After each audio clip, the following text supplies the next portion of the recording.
नीलकुंज नाम का एक छोटा सा गांव, जहां की सुबह पंछियों की चहचहाहट से नहीं बल्कि एक खास खुशबू से होती थी। ये खुशबू थी मनोहर के हांडी मटन की। मनोहर गांव के किनारे एक छोटा सा ढाबा चलाता था। वो मिट्टी की हांडियों में धीमी आंच पर मटन पकाता था। उसकी सादगी और स्वाद का ऐसा जादू था कि दूर दराज के शहरों से लोग उसकी दुकान पर खींचे चले आते थे। देख बिरजू, मटन का असली स्वाद मसाले में नहीं, सब्र में होता है।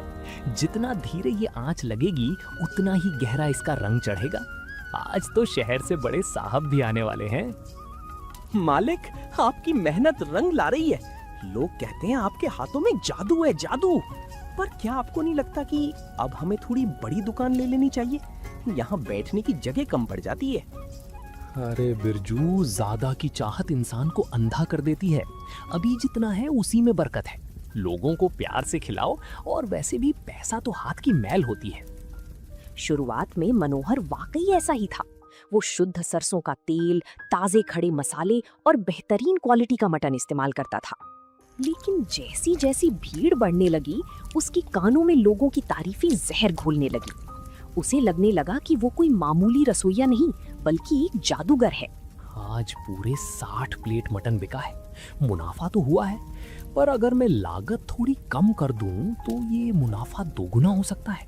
शहर वाले तो वैसे भी स्वाद के पीछे भागते हैं। उन्हें क्या ही पता चलेगा कि तेल कौन सा है या मटन कितना पुराना है। जिसके बाद अगली सुबह मनोहर की सोच बदल चुकी थी। उसने सबसे पहले मसालों में मिलावट करना शुरू किया। जहां वो पहले खुद मसाले पीसता था, अब उसने बाजार से मिलावटी और सस्ते पैकेट वाले मसाले मंगवाने शुरू कर दिए थे। बिरजू ये सब देख रहा था और उसे कुछ अजीब भी लग रहा था। तभी वो मनोहर से कहता है, मालिक, ये कौन सा तेल है? आपने तो हमेशा कहते थे कि कच्ची घानी के बिना मटन में वो बात नहीं आती। बिरजू की ये बात सुनकर मनोहर चिढ़ जाता है और कहता है, तू अपना काम कर बिरजू, ज्यादा दिमाग मत चला। अब ग्राहक बढ़ गए हैं तो सामान भी ज्यादा चाहिए। महंगा तेल लाऊंगा तो खुद क्या खाऊंगा। और सुन, कल से मटन की मात्रा थोड़ी कम कर देना और ग्रेवी की मात्रा ज्यादा बढ़ा देना। लेकिन मालिक, ग्राहक शिकायत करेंगे। वे यहाँ स्वाद के लिए आते हैं। मैंने जैसा कहा वैसा कर, कोई शिकायत नहीं करेगा, क्योंकि अब मेरा नाम बिकता है। तू बस हांडी में पानी बढ़ा और आंच तेज कर। जल्दी पकेगा तो ज्यादा बिकेगा। मनोहर ने अब धीरे धीरे मटन की क्वालिटी गिराना शुरू कर दिया। उसने ताज़ा मटन के बजाय कोल्ड स्टोरेज का सस्ता और खराब क्वालिटी का मटन खरीदना शुरू कर दिया। ऊपर से उसने दाम भी बढ़ा दिए। लोगों को लगने लगा कि शायद महंगाई की वजह से ऐसा हो रहा है, लेकिन मनोहर की तिजोरी अब तेजी से भरने लगी थी। मनोहर भाई, आज वो पुरानी वाली बात नहीं लग रही। ग्रेवी कुछ पतली सी लग रही है और मटन भी थोड़ा कड़ा सा लग रहा है। साहब, अब वो पहले वाला जमाना भी तो नहीं रहा। आप तो सब जानते ही हैं, हर चीज कितनी महंगी हो गई है। खाना है तो खाइए, वरना पीछे लाइन बहुत लंबी है। मेरा मटन आज भी इलाके में नंबर 1 है। मनोहर का अहंकार उसके लालच के साथ कंधे से कंधा मिलाकर चल रहा था। उसे लग रहा था कि वो जो भी परोसेगा, लोग उसे अमृत समझकर पी जाएंगे। लेकिन वो ये भूल गया था कि विश्वास बनने में बरसों लगते हैं और टूटने में एक पल। मुनाफे की भूख ऐसी बढ़ी कि मनोहर को अब हर ग्राहक में सिर्फ नोट नजर आने लगे थे। उसने अपनी ईमानदारी को ताक पर रख दिया था। अब वो हांडी में मटन कम और सोयाबीन के टुकड़े ज्यादा डालने लगा था, जिन्हें वो मटन की ग्रेवी में इस तरह डुबो देता कि ऊपर से पहचानना मुश्किल हो जाए। मालिक, ये तो धोखा है। आप मटन की जगह ये क्या मिला रहे हैं? अगर किसी को पता चला तो हम कहीं के नहीं रहेंगे। गांव के लोग हम पर भरोसा करते हैं और आप उनका भरोसा तोड़ रहे हैं। चुप कर बिरजू, ये धोखे की बातें मुझसे मत कर। तुझे तेरी पगार से मतलब होना चाहिए।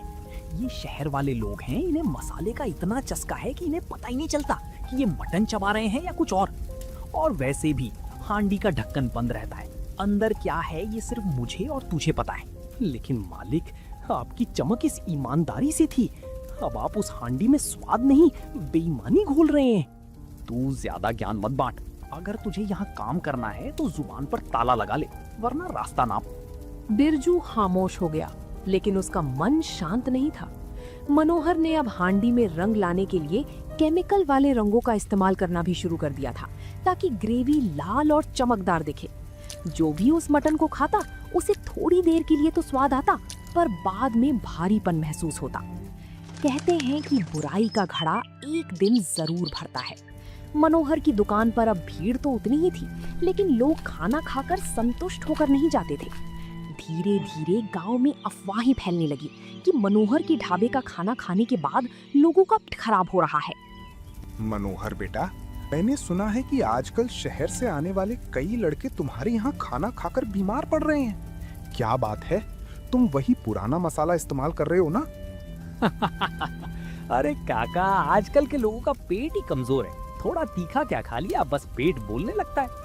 मेरे मटन में कोई कमी नहीं है, बस नाम सुनकर जलने वाले लोग ऐसी बातें फैला रहे हैं। बेटा, लालच इंसान को अंधा कर देता है। याद रखना, मिट्टी की ये हांडी पवित्र होती है। इसमें अगर तुम कपट पकाओगे तो वो ज्यादा दिन नहीं टिकेगा। मनोहर ने बुजुर्ग की बात को एक कान से सुना और दूसरे से निकाल दिया। उसी शाम एक बड़ी बिजनेसमैन की गाड़ी ढाबे के सामने रुकी।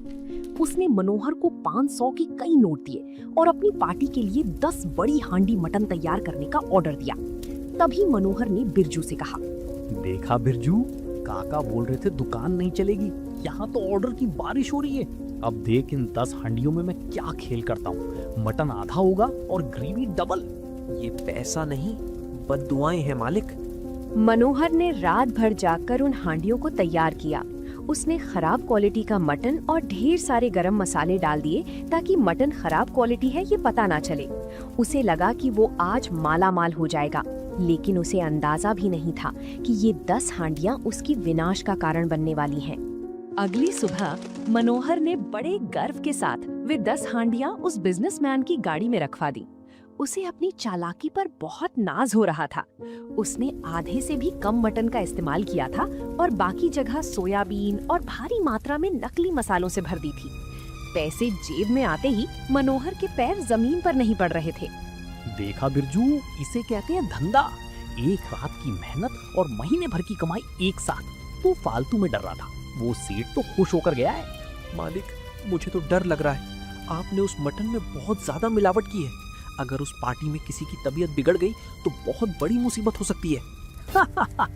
अरे क्या ही मुसीबत होगी, ये शहर के बड़े लोग हैं। अगर थोड़ा बहुत पेट खराब हुआ भी तो सोचेंगे ज्यादा खा लिया। तू बस अब अगली तैयारी कर। सुना है अगले हफ्ते गांव में मेला है, वहाँ हम अपना बड़ा स्टॉल लगाएंगे। लेकिन मनोहर की ये खुशी ज्यादा देर नहीं टिकी। पार्टी शुरू होने के महज 3 घंटे बाद ही मनोहर के पास फोन आने शुरू हो गए।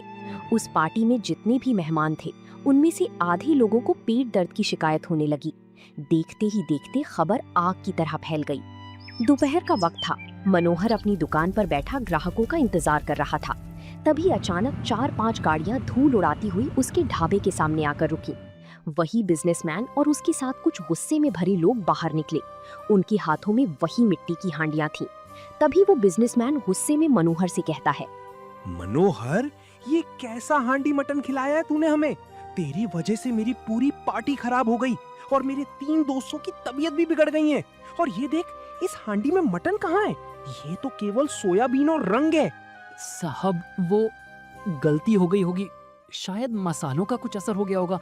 मैं अभी आपके पैसे वापस कर देता हूँ। पैसे? तूने हमारी सेहत के साथ खिलवाड़ किया है और अब तू पैसे की बात करता है? हमें पता चला है कि तू हफ्तों से लोगों को खराब क्वालिटी का मटन खिला रहा है। आज तेरा ये ढाबा नहीं बचेगा। नहीं, रुक जाइए। बिरजू, पुलिस को बुला। गांव वालों, देखो ये लोग क्या कर रहे हैं। मालिक, मैंने आपको पहले ही चेतावनी दी थी। आपने लोगों के भरोसे के साथ खिलवाड़ किया है। अब मैं आपकी कोई मदद नहीं कर सकता। गुस्साए लोगों ने मनोहर के ढाबे की हांडियां फोड़ दी और उसका सारा सामान तहस नहस कर दिया। गांव के लोग भी वहां जमा हो गए और मनोहर की करतूतों की निंदा करने लगे। जो मनोहर कभी गांव की शान हुआ करता था, आज वो सबके सामने हाथ जोड़कर अपने ढाबे को बचाने की भीख मांग रहा था। गुस्साए लोगों का शोर सुनकर गांव के सरपंच वहां आए और साथ ही पुलिस भी मौके पर पहुंच गई। मनोहर के ढाबे के पीछे पड़े खराब क्वालिटी का मटन और मिलावटी तेल के खाली डिब्बे उसकी गवाही खुद दे रहे थे। जो रसोइया कभी अपनी स्वच्छता के लिए जाना जाता था, आज उसकी असलियत सबके सामने थी। मनोहर, हमें यहाँ से ऐसे घटिया रंग और खराब क्वालिटी का मटन मिला है जो लोगों के सेहत के लिए हानिकारक है। तुम न केवल लोगों की सेहत से खिलवाड़ कर रहे थे, बल्कि तुम उन्हें धोखा भी दे रहे थे। बिरजू, क्या तुम्हें इस सब के बारे में पता था? साहब, मैंने मालिक को बहुत बार रोका, पर लालच ने इनकी बुद्धि भ्रष्ट कर दी थी। इन्होंने मुझे धमकी दी थी कि अगर मैं किसी को बताऊंगा तो मुझे काम से निकाल देंगे। इंस्पेक्टर साहब, मुझे केवल एक बार माफ कर दीजिए। मैं सारा जुर्माना भरने को तैयार हूँ। मेरा खानदानी नाम मिट्टी में मिल जाएगा। मनोहर को हथकड़ी लगाकर ले जाया गया। गांव की गलियां जहां कभी उसके नाम की तारीफें होती थीं, आज वहां लोग उसे धिक्कार रहे थे। उसका ढाबा सील कर दिया गया और वो मिट्टी की हांडियां जो उसकी पहचान थीं, आज टूटी हुई सड़कों पर बिखरी थीं। जेल की सलाखों के पीछे मनोहर को अब वो सुकून नहीं था जो उसे अपनी छोटी सी दुकान पर मिलता था। यहाँ उसे वही साधारण खाना मिल रहा था जिसे वो कभी नफरत से देखता था।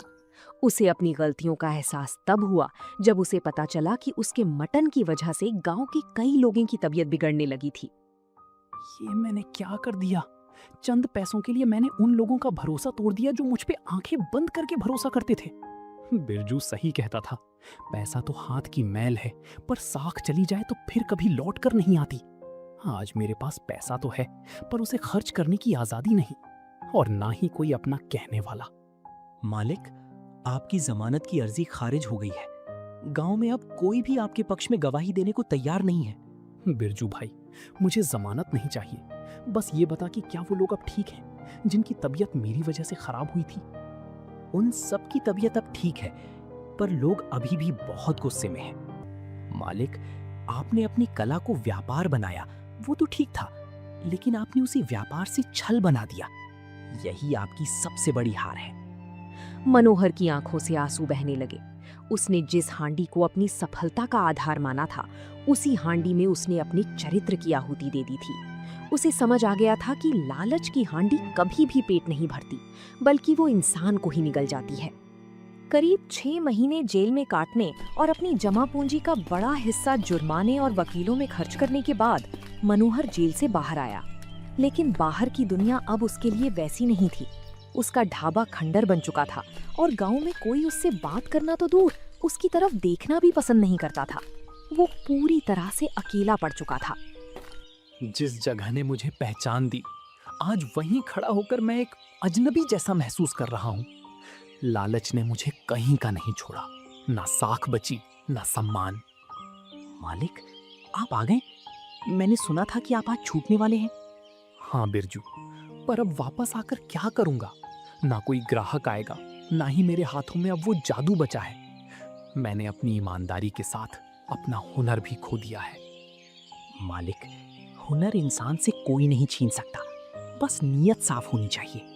अगर आप सच में पछता रहे हैं तो एक बार फिर कोशिश कीजिए, लेकिन इस बार पैसे के लिए नहीं, बल्कि उस खोए हुए विश्वास को पाने के लिए।